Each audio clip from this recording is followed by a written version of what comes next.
ఫస్ట్గా చైర్మన్ గారికి ధన్యవాదాలు. ఇంత పెద్ద మెయింటెనెన్స్ చేస్తుంటే అసలు మాకే ఆశ్చర్యపరుచుకున్నాం. అసలు ఇది ఒక పెద్ద సంస్థ. ఈ నీట్నెస్ కానీ, సెకండ్ ఫ్లోరు అనాథాలు కానీ, ఫోర్త్ ఫ్లోరు హాస్పిటల్ కానీ, ఇక్కడకు ఉండే వాతావరణం కానీ చాలా మాకు నచ్చేసినాయి. సో ఇలాంటి ప్లేస్ మాకు ఇంతవరకు దొరకదో అనుకున్నాం, కానీ ఇక్కడ దొరికింది. ఇది టోటల్గా ఒక పెద్ద దేవాలయం. ఈ అనాథాశ్రమం చూసేటప్పటికి విత్ 4 ఫ్లోర్స్ ఉంది. And second and third floor వచ్చేటప్పటికి మెంటల్ డిస్టర్బ్డ్ పేషెంట్స్తో ఫిల్ అయి ఉంటుంది. అండ్ ఫోర్త్ ఫ్లోర్ వచ్చేటప్పటికి మనకి హాస్పిటల్ ఉంది.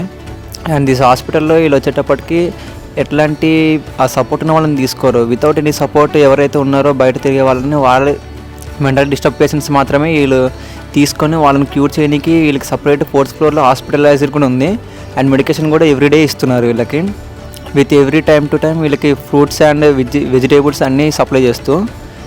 అండ్ దీనికోసం మనం చాలామంది సపోర్ట్ చేస్తారని అనుకుంటూ, ఇంకా వీళ్ళు ఏంటంటే మన యూత్ వచ్చేటప్పటికి చాలామంది వేస్ట్ ఆఫ్ మనీ చేస్తున్నారు. ఆ వేస్ట్ ఆఫ్ మనీ చేయకుండా ఇక్కడికి వచ్చి వీళ్ళ దగ్గర ఇన్వెస్ట్ చేస్తే మన birthday parties or anything else even parties అవి కాకుండా ఇక్కడికి వచ్చి వీళ్ళకి హెల్ప్ చేస్తే it will be great opportunity to be recovered so many of people here.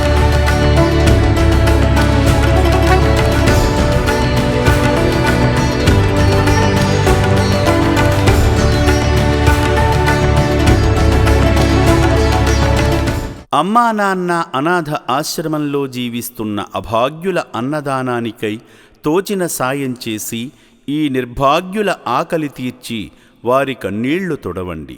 ఈ అనాథులను కూడా మీ బిడ్డలుగా భావించి వారి ఆకలి తీర్చడంలో భాగంగా బియ్యము, పప్పు, ఉప్పు, నూనె వంటి కిరాణా సామగ్రితో పాటు కూరగాయలను అందజేసి 3 పూటలా జరిగే అన్నదానానికి మీ వంతు సాయం చేసి చేయూతనివ్వండి. పూటకు 600 మందికి అన్నదానం చేయడమంటే ఎంత కష్టమో తెలియంది కాదు. ఈ అనాథుల ఆకలి బాధలకు చెలించి మీరు చేస్తున్న సాయం వల్లనే ఈ అన్నదాన యజ్ఞం నిర్విరామంగా కొనసాగుతుంది.